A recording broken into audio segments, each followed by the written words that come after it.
Yes, come on. It is Monday night. It's on the Bywire. I'm Dan Lewis, and you know I'm here to bring you the news you know you can trust. Don't forget to like, don't forget to subscribe. If you ain't on YouTube, head on over to YouTube, hit that subscribe button. Dano. We want to get the views and the people up there. And oh my days, what a weekend it has been. Last week was busy. Last week was crazy. Last week was just a mad one on a real talk, bruv. Oh my days. I had a lot of fun last week, laying into the Tories and all what was going on and that. There's a lot of corruption. There's a lot of tomfoolery going on right now. And I'm just so glad that we've got so many independent media partners and their journalists and all their staff that work so hard to uncover exactly what is going on in the world right now, especially here in the UK. Like, seriously, man, we are just not ready for what is to come. Like, just, boy. So, like, last month, we saw the sea on fire, right? Remember, I was like, the sea is on fire. Have you seen the sea is on fire? That's like, I was shocked, man. I was ready to call up my mom, like, hey, but I was scared. Like, seeing that was scary. But now London is sinking. London is drowning. Oh, my days. Remember the song, London Bridge is falling down? Do you think, like, that was great during the Great Fire of London, yeah? I wonder, if in a few hundred years, young people will be singing about London drowning, like, London town is drowning now. I don't know. Like, yeah, actually, will there be anyone left in the world in a few hundred years? Like, will the world exist? Will Earth exist? Because right now, we are literally burning the Earth and drowning the Earth. Like, I get scared thinking about this stuff, like we are just damaging the Earth, killing the Earth, and it just feels like I see it on every show. Like the people who have the power to do something are doing nothing. They are literally doing nothing. They are laughing at us while we beg them to do something. It's not good. So listen, guys, be prepared for things to get worse. Be prepared to really fight for what we need to fight for to be able to save the Earth. And as I always say, our futures, our children's futures, everyone's futures.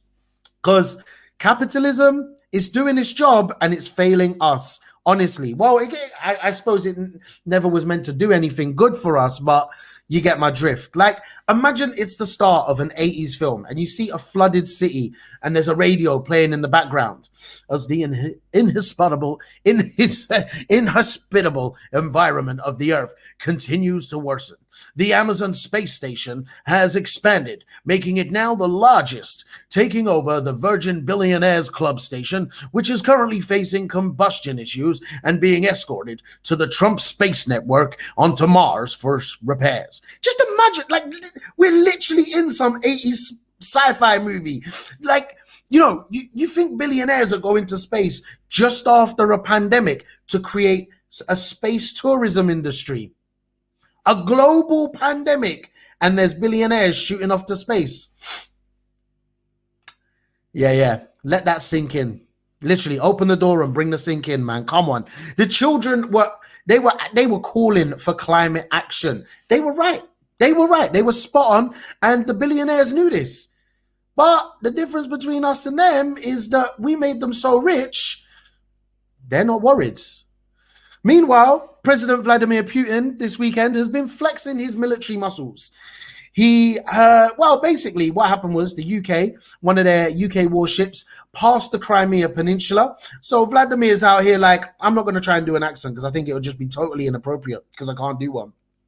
But Vladimir, imagine the accent, like Vladimir's out here like, hey, we can shoot weapons that you can't prevent them. These weapons are so good, you won't see them coming. That's how big we are out here. That's what my man's saying. He's like, don't mess with me. My man's doing bits out here. You get me? It's kind of scary when you see world leaders at a time, we grow up our whole lives especially my generation, a lot of people born like after the 70s, in the 70s and onwards, and the 60s as well, I suppose. You know, we hear about the world wars and how there was all these attempts to bring about peace in the world. You know, the EU was created to make sure that there was never again this kind of massive world war, and that there was peace across across Europe, across the continent. Yet year on year, it seems like there's more world leaders flexing their arms a little bit, like, come on, bring out the weapons.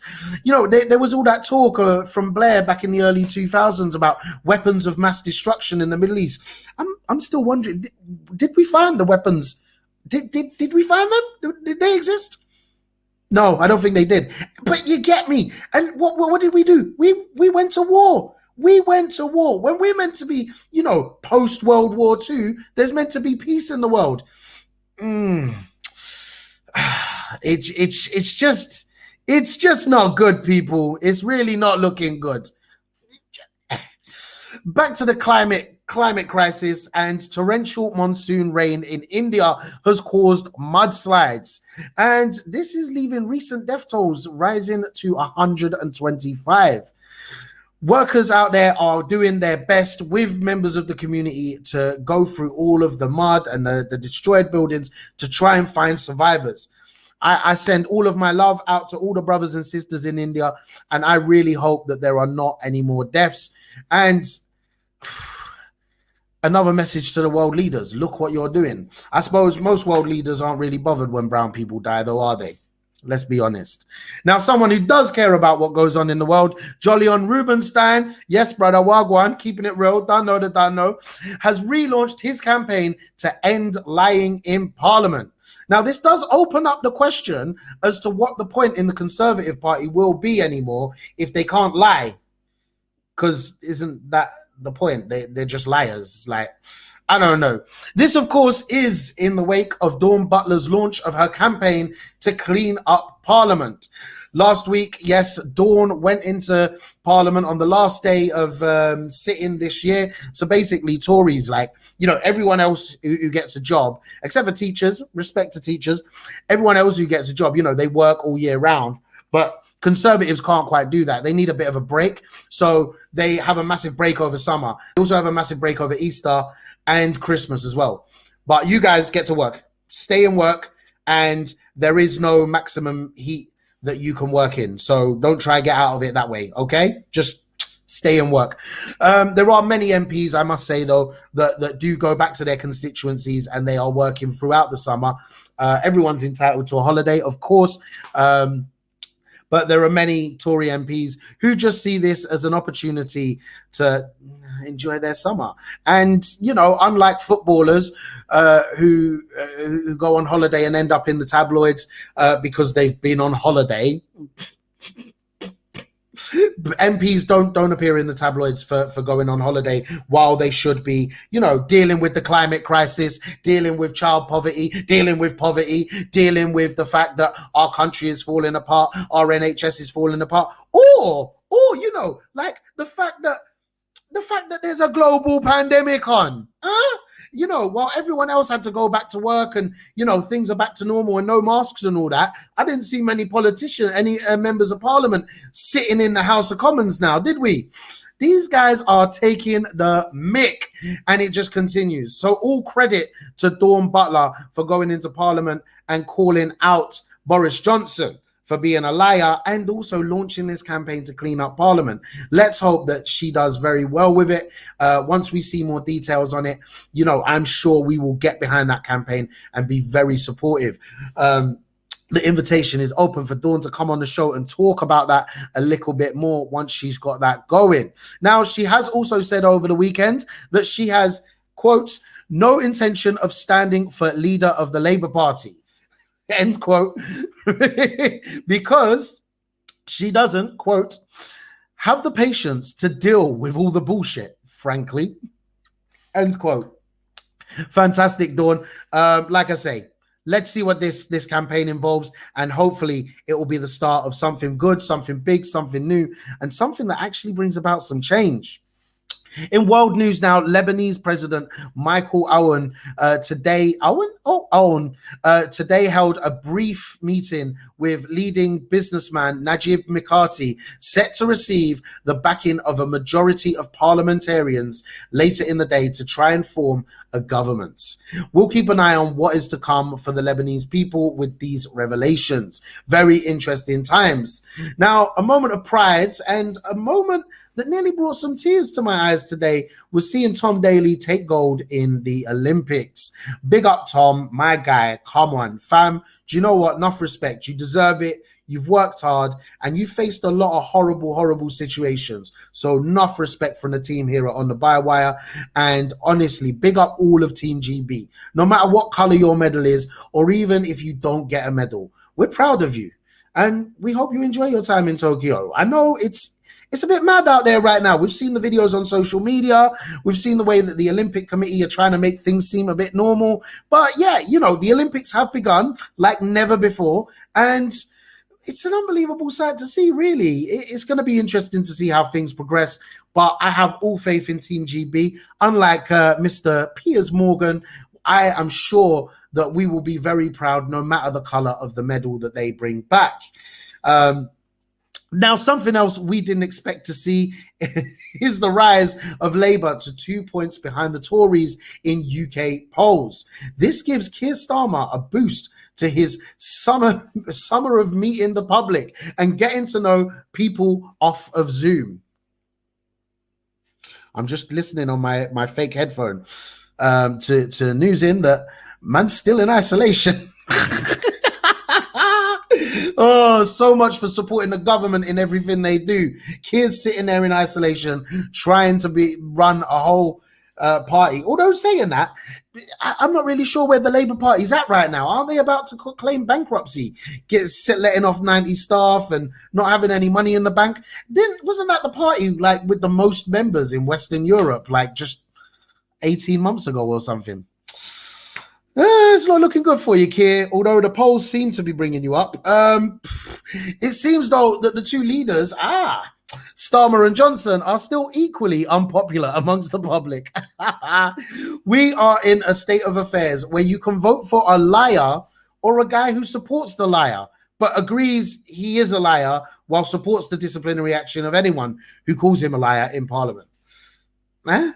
Confused, so are the rest of voters in the UK, which leads us on to our first story of the day, which is from the Canary. Yes, Keir Starmer's comments on Dawn Butler takes fence sitting to the next level. Butler was told to leave the House of Commons on Thursday after refusing to withdraw allegations that Mr. Johnson had lied to the House and the country over and over again. Apparently, you're not allowed to call another MP a liar in the House of Commons. The place is full of these stupid rules and archaic bullshit that just doesn't reflect a true democracy. Keith said on LBC this morning that he thinks Dawn was right in what she said, but he also said, this is Keith's words, Keir's words, but I do want to, in fairness to the temporary speaker, Judith Cummins, who was there, she did the right thing. She followed the rules because Parliament doesn't allow you to call other parliamentarians liars in the chamber. So I don't criticize the speaker, the deputy speaker, for what she said. She was following the rules, but I do support Dawn in what she said. I absolutely do. Now, bro, listen, Listen, Keir, someone send this to Keir, yeah? Let him know, right? Because, bruv, you either support the thing or you don't support the thing, right? Yeah, when your Keir likes football, right?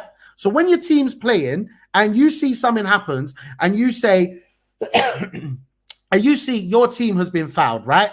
And the ref says, no, it wasn't a foul. You don't support the ref and say, no, I support the ref in making the decision. No, the ref was wrong. Your guy got fouled, didn't it? Yeah? Your guy got fouled. The ref was wrong. That's what you do. Now, I don't care if there are rules in Parliament to protect people from lying. The rules shouldn't be there. I don't care if VAR has been checked on the pitch and the ref still thinks it wasn't a foul. Man's limping away from that. It was a foul. So, bruv, Keir, I tried to give it to you in an analogy that you might understand, seeing as you seem to talk about football so much. The whole piece, right? Like listening to the talking on LBC this morning was so cringeworthy. Honestly, like someone mentioned about the football and the fact I don't like to call them fans, but the people who broke into the stadium to try and watch the match. He said I was there in the foyer as it happened, and it's like, rah, bro, you literally just stood there and watched. Like, come on. And he's like, you know, and he's trying to like not blame anyone for it and say, but you know, they should be held to account. It's like, what? Nah, bro. And then every time someone said something, he tried to like really relate to them. You know, that awkward guy that's like, every time they chat to a girl and a girl's like, oh, I like nail varnish. Oh, I like nail varnish too. He's like that with people, you know, like someone's like, oh, I'm in Northern Ireland. And he's like, oh, what part of Northern Ireland? And the guy says, and you can tell Keir has no idea where that is, right? And Keir's like, oh, I was in Northern Ireland last week. It's like, bro, yeah, like, where are you? I'm in London. Oh, I'm in England.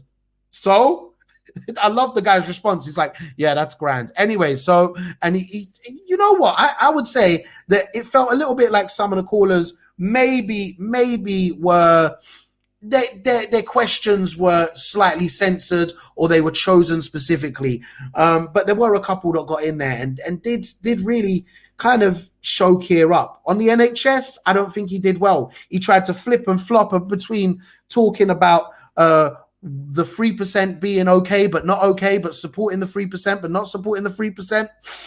Didn't work. And then this one woman, she's like, I work in the NHS. My mum works in the NHS. And he's like, oh, my wife works in the NHS. It's like, okay, kid, then do something to support the NHS. You know what I mean? If it's so close to your heart, man. Anyway, listen, I don't want to have a go at Keir. I want Keir to win. I want him to win an election. I want him, well, I just don't want Boris Johnson or a Tory as our leader. So give Keir his credit. He's trying to do what he's doing. Over to Declassified now. And boy, what is going on here? Impunity for killings in service of the state. The UK government's latest scheme. The UK government proposals to end prosecutions for killings during the conflict in Northern Ireland will close down every possible avenue for the families of victims to access justice. It will also prevent the truth emerging about decades of collusion between British forces and paramilitary groups. How can they do this to us? Is it even legal? These were the despairing words of a retired teacher who lost 3 members of her immediate family and her unborn niece in a 1975 bombing in Northern Ireland, where there is evidence of collusion between paramilitaries and the British state forces. Credit to Anne Cadwallader from Declassified for covering this story, by the way. Now, in the so-called troubles in Northern Ireland, which began in the late 60s, Republican or nationalist paramilitary groups, principally the Provisional Irish Republican Army, or the IRA, fought a violent campaign to unite the territory with the 26 counties in Ireland. On the other side were unionist or loyalist paramilitary forces. I struggle with that word, by the way, paramilitary. But they were established to protect the union with Britain by force of arms if necessary. These were mainly the Ulster Volunteer Force, the UVF, and the newer and larger Ulster Defence Association, the UDA. Right, this is like kind of gang things, isn't it? Like, that's what it reminds me of. You know, yeah, man's a part of the Grove Street GS massive. These lot, right, the way they go on. But it is a serious matter. And also, let's, look at what the UK government is doing, which it is proposing to end prosecutions for killings during the Troubles, provoking anger among victims, groups, and across the political spectrum. Take just one of the avenues families are now using to access justice, that of the renewed inquests, which the Northern Ireland Attorney General can grant if new and significant evidence emerges. The UK government's proposals would mean that families who may already have attended up to 30 preliminary hearings will now be told the inquest itself cannot go ahead as scheduled. There's a lot of pain in this, and for a lot of people, it means a lot. One bereaved relative put it even more simply on realizing the significance of the proposals. They treated us as second-class citizens in life. We won't let them do the same in death. The government are definitely up to something here, and all credit to the people that are trying to get justice. I believe in justice. I do not believe that this government believes in justice. I don't think this government knows what justice is. Like, they're a bunch of liars. You know what I mean? There's no justice in lying. And I hope that all these families find the peace and the justice that they do need. I'm sure that Declassified will be back with more on this story. And hopefully we will be able to see some justice found. Now, over to Byline Times. This one, Brian Kafka is taking on the culture war created by the right-wing press and the National Trust. Well, actually, it wasn't created by the National Trust. It was created by the right-wing press against the National Trust. This one is a mad thing, right? So, like, I've gone through this article and I'm struggling with the whole thing because it's a weird situation, honestly. You've got the right-wing press started to have a go at the National Trust for some of the stuff that they are doing. Like, one of the things they started to look into was the links between any of the buildings that they have and the slave trade. Because, you know, at the end of the day, there are imperial links with the buildings that they own, between the buildings that they own and slavery. And the right-wing press started to throw out headlines out there about exactly this, trying to say that the National Trust are throwing culture wars. And one of the buildings actually had a link to Winston Churchill. And some of the press, you know, the Times, the Telegraph, they did headlines saying that it's the National Trust's BLM list of hate. Like, what are you talking about? Now, one of the things that Brian's picked up on, which I give full credit to him for doing, is that one thing that you have to do in journalism, and it's very important, is tell the truth, right? Now, there's a headline and then there's a lie. We can always make headlines that catch people's attention, but then making headlines that are just lies. This report that the National Trust were doing, or this looking into, had nothing to do with BLM. In fact, it was done years before BLM started. It started before BLM was even created. So the fact that they're trying to link it with BLM is a lie. They have nothing to do with each other. And it's just not okay that they're doing this. They go on further to look at other things that the National Trust are doing, which is they started to encourage people to use more of their outside attractions or venues rather than the inside ones. And the right-wing press, again, lied about this, saying that they plan to stop people from using them, which is totally incorrect and totally untrue. And I think Brian's ending to this piece is absolutely perfect. I love it. The National Trust as a threat to the British way of life, it is nonsense. But for the purpose of those who own and run these newspapers, it is essential that danger appears to come from unlikely sources. And they aren't stopping with the National Trust. Next in line is that other obvious fifth column organization, the Royal National Lifeboat Institution. And after the RNLI, Kew Gardens and Bernardo's. Honestly, I love what Brian's done here. It's brilliant. It calls out the lies. We don't like liars. It calls out the lies of the right-wing press, and also it kind of shows it. Well, it does show the truth in what's actually going on in the world.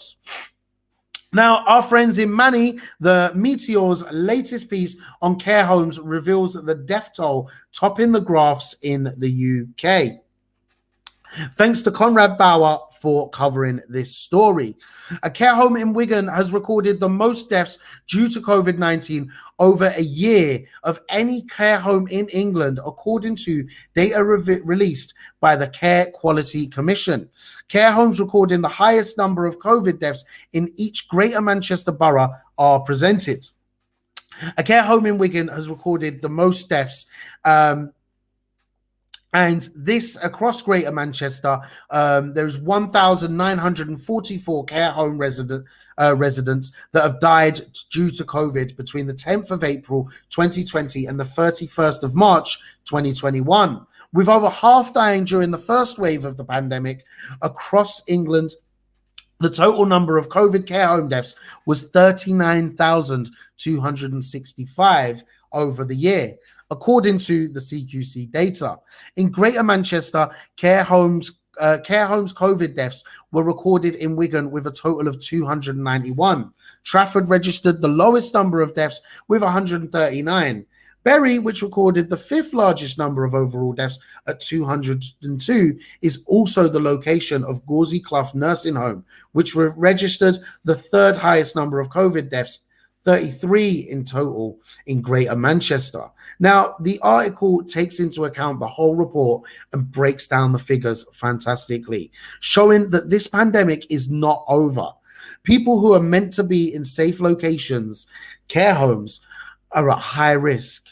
So while we all pile into our favorite venues, how safe are we? Really, like, how safe are we? It's a very, very scary picture that is being painted. And thank you very much to the guys at the Meteor for just looking into this on the detail of Manchester, and also picking up some of the details across the UK. Now, the truth about the Tories. NHS pay rise was just exposed. Brilliant piece here from Steve Topple. A trade union organisation has exposed the Tories' contentious pay rise for NHS workers for what is a pay cut because of the merge of 3%, the meager 3% the government is offering doesn't make up for over a decade of pay freezes. Now, this year, the government has been at the center of a storm over NHS pay. Like, first it was only going to give them a 1% pay rise, and then they were considering a 3%, and then they went back, and then I don't even know where it's up to now because of all the like misinformation on Twitter. It's crazy. Excuse me. Now, on face value, 3% is clearly better than the 1%, as Steve says, but it's actually a cut. And it's thanks to the TUC, the Trades Union Congress, who have had a little look into this. And they've worked out that the 3% pay rise will actually have fallen to 7.3%, from 7.3% to 7.6% in real terms since 2010 for the following jobs: nurses, community nurses, medical secretaries, speech therapists, physiotherapists, paramedics, and radiographers. Francis O'Grady said today, it's easy to understand the anger from NHS staff when you see what's been done to their pay. It's not just about the 3%, it's the way their wages have been held back year after year.